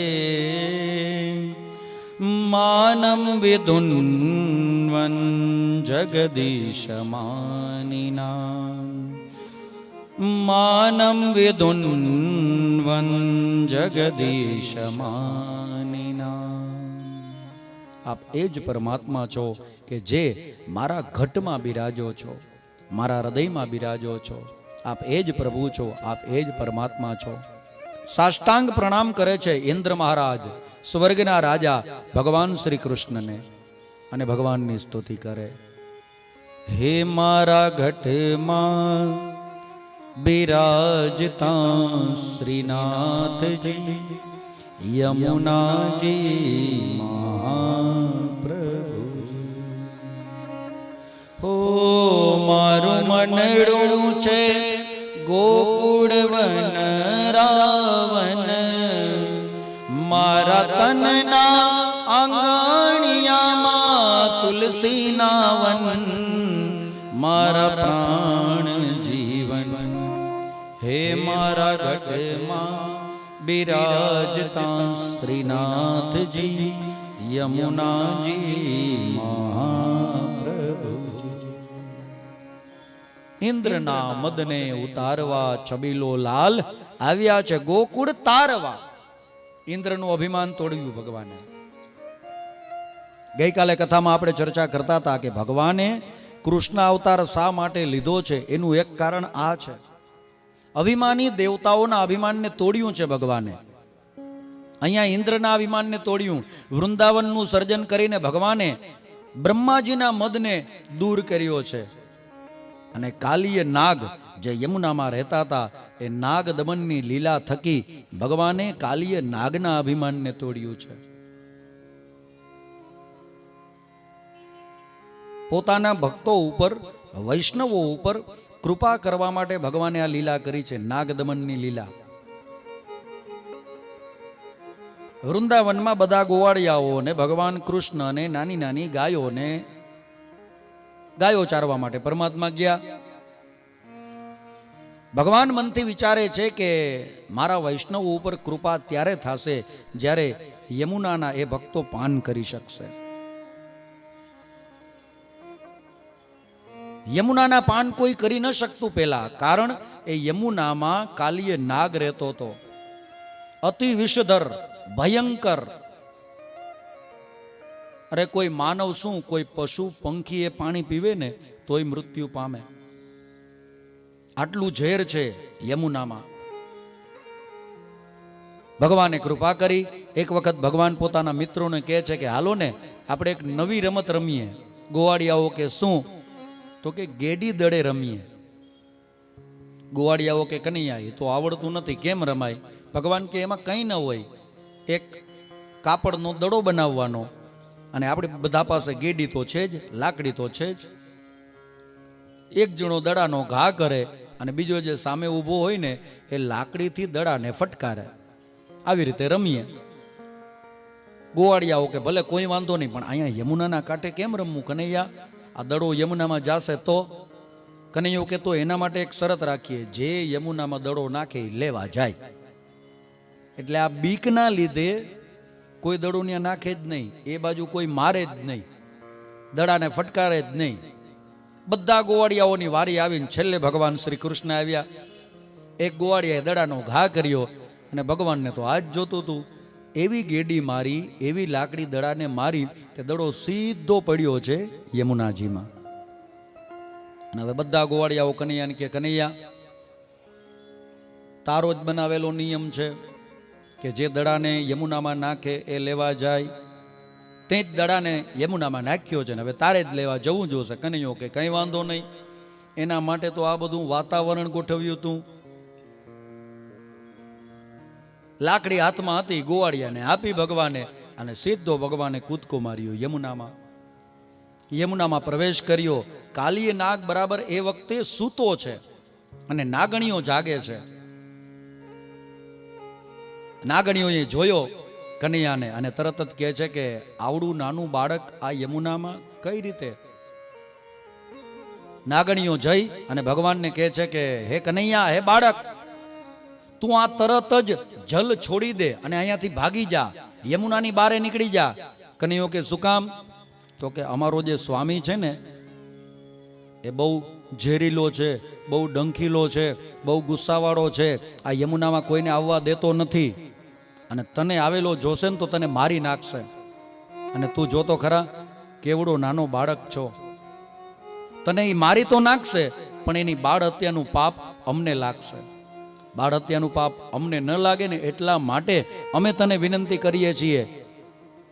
એ જડ કમળ છાંડી જાને બાળા, સ્વામી અમારો જાગશે, જાગશે ને તને મારશે, મને બાળ ત્યાં લાગશે. એ જડ કમળ છાંડી જાને બાળા. નાગણીઓ કહે છે અમને તો એવું લાગે છે કે તારી માને તું વાલો નથી. જો ખરેખર તારી માતાને તું વાલો હો તો તારી માં તને અહીંયા મોકલે જ નહીં. બધાને ખબર છે કે યમુનામાં કેટલો ખતરો છે. કાલીય નાગ અહીંયા રહે છે, કોઈ નથી આવતું, અને તું એક આવ્યો. અને કાં તો પછી એવું હશે કે તારી માતાને ઘણા બધા બાળકો હશે ને એમાંથી તું વધારાનો હોઈશ. નાગણીઓ કહે છે તારી માતા એ કેટલા જન્મમાં એમાં તું અડકામણો. કેટલાક જન્મ્યા છે આવા તારી માતાએ, અને તારું નામ શું, શું કામ અમે આવ્યો છો? અને હવે ભગવાન પોતાનો પરિચય આપે. મારી માતા એ બેઉ જન્મા એમાં હું નટવર નાનડો, જગાડ તારા નાગને મારું નામ કૃષ્ણ કાનુડો, એ જડ કમળ છાંડી જાને. નાગણીઓ બહુ વિનંતી કરે પણ ભગવાન માનતા નથી. ભગવાન જીદે ભરાઈ ગયા કે નહીં, ગમે એમ થાય તમારા નાગને જગાડો. નાગણીઓ કે શું કામ? ભગવાન જવાબ આપે, મથુરા નગરીમાં જુગટું રમતા નાગનું શીશ હાર્યું. મથુરા નગરીમાં જુગટું રમતા અને નાગનું શીશ હાર્યો. હું તમારા નાગનું માથું લેવા જ આવ્યો છું, એની હારે લડવા જ આવ્યો છું. હા, અહીંયા કે બે હાથ જોડીને એને પગે લાગીને સ્તુતિ કરવા ડરી જવા નથી આવ્યો. ડરી જાય આ કનૈયો નહીં, જાવ જગાડો તમારા નાગને. નાગણીઓ બહુ સમજાવ્યો પણ આ તો બાળક, અને આપણે બાળ હઠ બહુ પ્રખ્યાત છે. ઓલી 4 હઠ યાદ છે ને? હા, એ યાદ રાખવી. નાગણીઓ ગઈ છે અને હવે નાગને જગાડે છે. પણ જુઓ, જુનાગઢના નરસિંહ મહેતા લખે છે કે નાગણીઓએ નાગને કેવી રીતે જગાડ્યા. ઘરવાળાને જગાડતા હોય ને કદાચ જાગતા ન હોય ને તો મહેતાજીએ એની ટ્રીક બતાવી છે. પણ આવી રીતે જગાડવા જાઓ અને કદાચ કંઈક મગજમારી થઈ જાય તો તમારે બ્લેમ કરવો હોય તો મહેતાજીને કરજો. હા, મને કંઈ ન કહેતા કે શાસ્ત્રીજી કીધું તું નહીં. મહેતાજી કહે છે, શું કે? ચરણ ચાપી મૂછ મરડી. ચરણ ચાપી પેલા પગ દબાવ્યા અને પછી મૂછ મરડી. ચરણ ચાપી મૂછ મરડી નાગણે નાગ જગાડિયા. ઉઠો ને બલવંત કોઈ બારણે બાળક આવ્યા. એ જડ કમળ છાંડી જાને બાળા. સ્વામી અમારો જાગશે, જાગશે ને તને મારશે. મને બાળ હત્યા લાગશે. હે જડ કમળ છાંડી જાને બાળા. નરસિંહ મહેતા તો નરસિંહ મહેતા હો. સવાર સવારમાં તમારે ભગવાનને યાદ કરવા હોય, પ્રભાતિયા ગાવા હોય એટલે તમારે બધાને ભૂલી જવા પડે અને મહેતાજીને જ યાદ કરવા પડે. નરસિંહ મહેતાજીએ શું પ્રભાતિયા લખ્યા છે, અને જેમ તેમ નહીં, વેદોનો સાર આવી જાય એવા પ્રભાતિયા લખ્યા છે. મહેતાજીના વચનો એટલે તમે વેદ વચનો સાથે એને સરખાવી શકો. આ ભગવાનના ભક્ત કવિઓ છે, ખાલી કવિ નથી. ભગવાનના રંગે રંગાયેલા કવિઓ છે. તમે જુઓ મીરાબાઈ, મીરાબાઈના પદ વાંચો, મહેતાજીના પ્રભાતિયા વાંચો, ગોરા કુંભારના ભજનો વાંચો, ગંગા સતીને પાનબાઈના ભજનો વાંચો. આ બધી અમર વાણી છે. વેદ, શાસ્ત્ર, ઉપનિષદ કદાચ આની ભાષા ન સમજાય પણ તમે એક ખાલી મહેતાજીના બધા પ્રભાતિયા, મહેતાજીના બધા ભજન વાંચી લ્યો ને એટલે હું ગેરંટી સાથે કહી શકું કે 4 વેદ સમોવડું જ્ઞાન તમને મળી જાય. આટલી જ્ઞાન સભર વાણી મહેતાજીની છે. પ્રભાતિયા ગાવા હોય એટલે મહેતાજીને જ યાદ કરવા પડે. નાગ જાગ્યો, કાલીય નાગ, અને ભગવાન બાલકૃષ્ણ અને નાગની વચ્ચે યુદ્ધ થાય છે. પોતાની હજારો ફેણાઓને ફેલાવી અને કાલીય નાગ ભગવાન શ્રી કૃષ્ણ સાથે યુદ્ધ કરે છે. પણ ભગવાન શું કરે? કાલીય નાગ જે ફેણ ઊંચી કરે ને ભગવાન કૂદકો મારીને ત્યાં આવે, વળી બીજી ફેણ ઊંચી કરે ભગવાન ત્યાં આવે, એ નીચી થાય, ત્રીજી ફેણ ઊંચી કરે ભગવાન ત્યાં આવે. આમ જોનારાને એવું લાગે કે ભગવાન લડતા નથી, નાચે છે. નાચે છે ભગવાન. કોઈ નાટકમાં નટ જાય ને જેમ નાચે ને એમ ભગવાન નાચે છે. અહીંયાથી ત્યાં, ત્યાંથી બીજી જગ્યાએ, ત્યાંથી ત્રીજી જગ્યાએ ભગવાન નાચતા હોય એવું લાગે. કોઈ સામાન્ય નટ નાટકમાં જઈને નાચે તો એને ખાલી નટવર કહેવાય, નટ કહેવાય. પણ ભગવાન નાચે ત્યારે એને નટ નહીં, નટવર કહેવાય. નટોમાં એ શ્રેષ્ઠ એટલે ભગવાનનું એક નામ છે નટવર. ભગવાન નાચ્યા છે. નટોમાં શ્રેષ્ઠ નટવર છે અને નટોના રાજા નટરાજ છે. નટરાજ ભગવાન મહાદેવજી. કૃષ્ણ અને કેશવ બેએ નૃત્ય કર્યું છે. બેએ ભગવાન કૃષ્ણ નૃત્ય કરે ત્યારે એને નટવર કહેવાય અને ભગવાન મહાદેવજી નૃત્ય કરે ત્યારે એને નટરાજ કહેવાય. શિવ સ્તુતિમાં આપણે ગાઈએ ને, ગંભીર નાદ મૃદંગના ઢબકે રે બ્રહ્માંડમાં. ગંભીર નાદ ધબકે રે બ્રહ્માંડમાં. કોઈ પણ નટ નાચે ને ત્યારે સંગીતની જરૂર પડે, ગાવા વગાડવા વાળાની જરૂર પડે.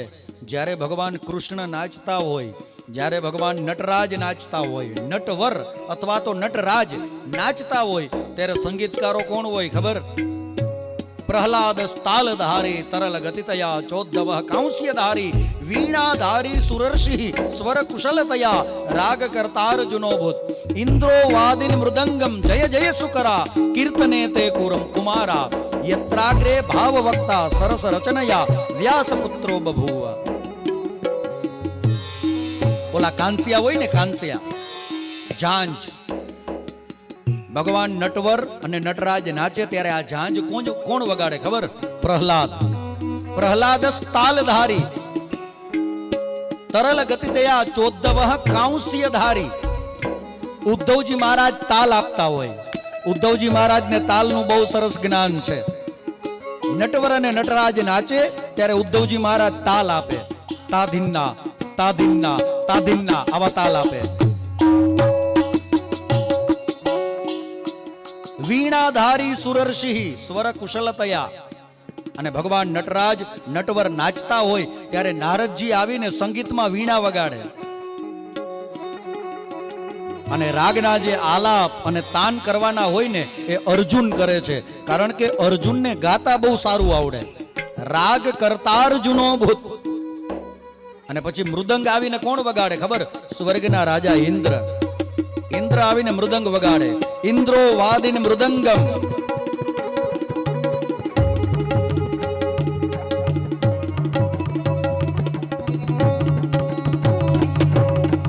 જ્યારે ભગવાન મહાદેવ અને ભગવાન કેશવ નાચતા હોય, નટવર અને નટરાજ નાચતા હોય ત્યારે એને થોડુંક પ્રોત્સાહન આપવું પડે. કોઈ રમતું હોય અને તમે એના વખાણ કરો, એને પ્રોત્સાહન આપો ને તો એને રમવાની મજા આવે, એને રમવાનો આનંદ આવે, એને રમવાનો થાક ન લાગે.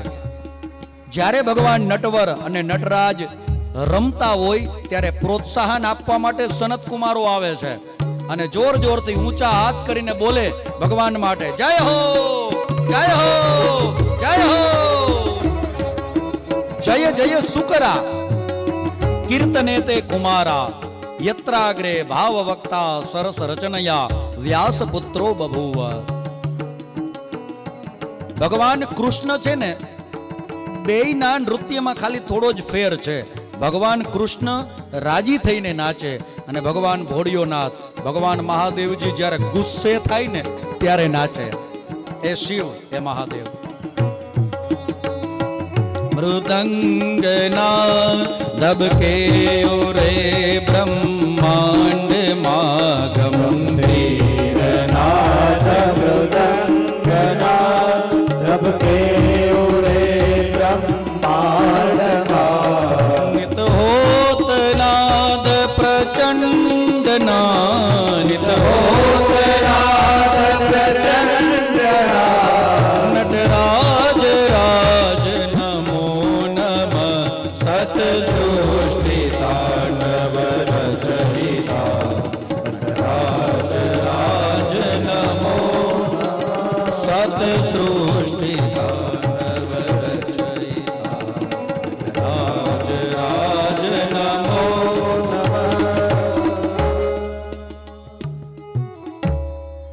શિર જ્ઞાન ગંગા ચંદ્રમા ચિદ બ્રહ્મ જ્યોતિ લલાટમાં શિર જ્ઞાન ગંગા ચંદ્રમા ચિદ બ્રહ્મ જ્યોતિ લલાટમાં વિષનાગમાલા કંઠમાં વિષનાગમાલા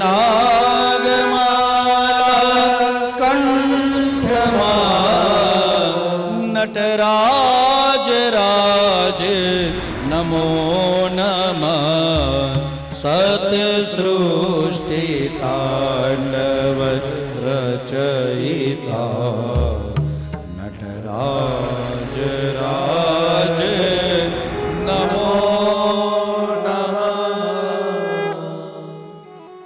કોઈ સામાન્ય વ્યક્તિ નાચે તો એને નટ કહેવાય, પણ ભગવાન નાચે એને નટ નહીં, નટવર. ભગવાન નટવર બન્યા છે અને અંતે કાલીય નાગને ભગવાને નાથ્યો છે. કાલીય નાગને ભગવાને માર્યો નથી. જેટલા જેટલા દૈત્યો આવતા હતા, રાક્ષસો આવતા હતા, બધાનો ભગવાને વધ કર્યો છે, પણ કાલીય નાગને નાથ્યો છે, માર્યો નથી. શું કામ? કાલીય નાગ એ ઇન્દ્રિયનું પ્રતીક છે. આપણા શરીરના અવયવોથી, ઇન્દ્રિયોથી કંઈ ભૂલ થાય તો એને સુધારી લેવાની હોય, એને સજા ન કરવાની હોય. હાથથી કંઈ ભૂલ થાય તો કંઈ હાથને કાપીને ન ખાય. પગથી કંઈ ભૂલ થાય તો કંઈ પગને કાપીને ન ખાય. આંખથી કંઈ ભૂલ થાય તો કંઈ આંખને ફોડીને ન ખાય. એ ભૂલને સુધારવાની હોય, અને એટલા માટે પરમાત્માએ કાલીય નાગને નાથ્યો છે, માર્યો નથી. કાલીય નાગ પછી ત્યાંથી યમુના છોડીને જતા રહે છે, અને ત્યાર પછી યમુનાજીના જલ ભક્તો માટે પેય બન્યા છે, પીવા યોગ્ય બન્યા છે. પોતાના વૈષ્ણવો ઉપર પરમાત્માએ આ રીતે કૃપા કરી છે.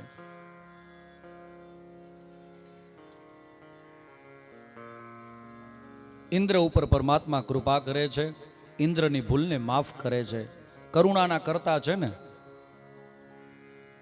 ભૂલ કરવી એ માણસનો સ્વભાવ છે, પણ ભૂલને માફ કરવી એ ભગવાનનો સ્વભાવ છે. ભગવાન જગત પિતા છે. જેમ એક મા બાપ પોતાના સંતાનોની દરેક ભૂલને માફ કરી શકે છે, એમ પરમાત્મા પણ આપણી દરેક ભૂલને માફ કરી શકે છે. પણ એક વખત એનું થઈ જવું પડે. હમણાં કીધું ને, પ્રાયશ્ચિતથી મોટો બીજો કોઈ પશ્ચાતાપ નથી. ઇન્દ્ર આવીને ભગવાનના પગમાં પડી ગયા છે. ઇન્દ્ર આવ્યા ત્યારે સાથે કામધેનુ ગાય પણ આવ્યા છે, સુરભી માતા પણ આવ્યા છે. અને ગાય માતા આવીને ભગવાન ગોવર્ધન નાથજીનો પોતાના અમૃત જેવા દૂધથી અભિષેક કરે છે. ત્યારથી લઈ અને અત્યાર સુધી ગોવર્ધન પર્વત ઉપર દૂધ પધરાવવાનો બહુ મોટો મહિમા છે. તમે જાઓ જતીપુરામાં, ગોવર્ધન નાથજીને દૂધ અર્પણ કરવામાં આવે છે. ગોવર્ધન નાથજીનો સૌથી પ્રથમ દૂધથી અભિષેક કામધેનુ ગાયે કર્યો છે. ઇન્દ્રને પોતાની ભૂલ સમજાણી. ઇન્દ્ર મહારાજ ઉપર ભગવાન કૃપા કરે. ગાય માતા અને ઇન્દ્રદેવ ત્યાંથી પ્રસ્થાન કરે છે, અને પરમાત્મા ઇન્દ્રને અભય પદ આપે છે. આ રીતે ભગવાને ઇન્દ્રના અભિમાનને તોડ્યું છે. બીજા એક દેવ છે, અને દેવનું નામ છે વરુણ દેવ. એક વખત નંદ બાબા યમુનાજીમાં સ્નાન કરવા માટે જાય છે. એકાદશીનું વ્રત કર્યું છે. પ્રાતઃકાલે બ્રહ્મ મુહૂર્તમાં જાગી અને નંદ બાબા સ્નાન કરવા માટે ગયા. એકાદશીના વ્રતનો બહુ મોટો મહિમા છે. એકાદશ્યામ વિશેષેણ કર્તવ્યમ ભોજનદ્વયમ રાત્રૌ જાગરણં ચૈવ દિવાચ હરિકીર્તનમ. એકાદશીના દિવસે અનાજ ન ખાવું જોઈએ, શાસ્ત્ર ના પાડે છે. આપણા ઋષિઓએ આપણી જે કંઈ પણ આ પરંપરાઓ બતાવી છે ને, એની પાછળ બહુ મોટું વિજ્ઞાન છે. અને આ તો બહુ ગહન વિષય છે. ક્યારેક વધારે સમય મળશે ત્યારે આ બાબતે આપણે ચર્ચા પણ કરીશું. આપણો ધર્મ, હિન્દુ સનાતન ધર્મ, ખાલી બે હાથ જોડીને માથું ઝુકાવવા પૂરતો નથી. એના દરેક વિધિઓમાં, એને દરેક વિધાનોમાં કોઈનું કોઈ વિજ્ઞાન છુપાયેલું છે. આપણા ઋષિમુનિઓએ પહેલેથી કીધું છે કે દરેકે પોતાના આંગણે તુલસીનો છોડ રાખવો જોઈએ. અત્યારે તો આ સિટીમાં બધા રહેવા માટે આવી ગયા ને એમાં આ ફ્લેટ સિસ્ટમ, બિલ્ડરોને એ વધારે પોસાય છે ને એમાંય કંઈ ખોટું નથી. પણ જાઓ તમે ગામડાઓમાં દરેકના આંગણે તુલસીનો ક્યારો. તમને ખબર, આજનું વિજ્ઞાન પણ આ બાબત સ્વીકારે છે કે જેટલા પણ વૃક્ષો હોય ને એ દિવસે પોતાનામાંથી ઓક્સિજન છોડે છે, પણ રાત્રે પોતાનામાંથી કાર્બન ડાયોક્સાઇડ છોડે છે. પણ તુલસીનો છોડ અને બિલ્લીનું ઝાડ, આ બે વસ્તુ એવી છે કે પોતાનામાંથી 24 કલાક ઓક્સિજન છોડે છે, પ્રાણવાયુ છોડે છે. આપણે ત્યાં પ્રાતઃકાલે સૂર્યનારાયણ ભગવાનને જલ ચડાવવાનો મહિમા છે. ઋષિ મુનિઓએ આપણને કીધું છે કે દરેકે બ્રહ્મ મુહૂર્તમાં જાગી પોતાનું નિત્ય કર્મ કરી અને ઉગતા સૂર્યને જલ અર્પણ કરવું. આમાંય વિજ્ઞાન છે. બ્રહ્મ મુહૂર્તમાં સવારમાં ઓઝોન વાયુનું પ્રમાણ વધારે હોય અને સૂર્યના તાજા કિરણ જલમાંથી પસાર થઈ અને આપણા શરીરને સ્પર્શે તો શરીરની 50% બીમારીઓ તો એમનેમ ખતમ થઈ જાય છે. ચામડીને લગતી બીમારીઓ હોય, આંખને લગતી બીમારીઓ હોય, હાડકાને લગતી બીમારીઓ હોય, અને તમને ભરોસો ના આવતો હોય તો ખાલી 3 મહિના ટ્રાય કરો. 3 જ મહિના તમને ફેર ન દેખાય તો યાદ કરજો અમારા શ્રીમદ ભાગવતને. બ્રહ્મ મુહૂર્તમાં જાગવાનું, સૂર્ય ઉગે એ પહેલા જાગી અને ઉગતા સૂર્યને જલ અર્પણ કરવાનું. બસ આટલું ખાલી 3 મહિના કરો અને પછી તમને શું ફેરફાર દેખાય છે કહેજો, એની નોંધ લેજો. કોઈ પણ વસ્તુ સળગે એટલે એમાંથી કાર્બન ડાયોક્સાઇડ વાયુ ઉત્પન્ન થાય, પણ ગાયનું ઘી એક એવું સત્વ છે કે સળગે ને તો પોતાનામાંથી ઓક્સિજન ઉત્પન્ન કરે છે. 1 ચમચી ઘી દીવામાં સળગે તો 1 ટન નવો ઓક્સિજન પેદા થાય છે.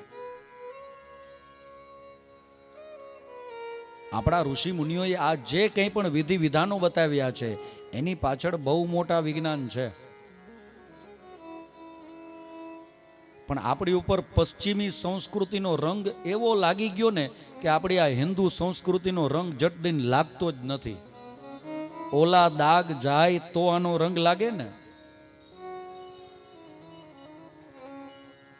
પશ્ચિમી સંસ્કૃતિના રંગે આપણે એવા રંગાઈ ગયા. અંગ્રેજો તો ક્યારના નીકળી ગયા છે અહીંયાથી શાસન કરીને. આપણે તનથી કદાચ ગુલામ નથી રહ્યા, પણ મનથી આજેય ગુલામ છીએ. મનથી આજેય અંગ્રેજોના ગુલામ જ છીએ. આપણા ધર્મનું મહત્વ અને આપણી જે પરંપરા છે, આપણા ગ્રંથોની ગરિમા છે, આજ દિવસ સુધી આપણે એને જાણવાના પ્રયત્ન જ નથી કર્યા.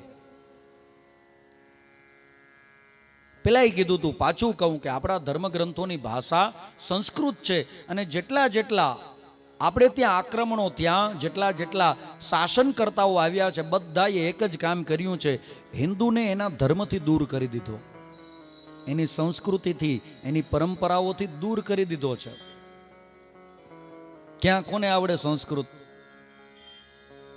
આપણા ગ્રંથોમાં રહેલું જ્ઞાન આપણે જાણવું તો છે, ગીતાજી વાંચવા છે હાલો, પણ કોને આવડે સંસ્કૃત?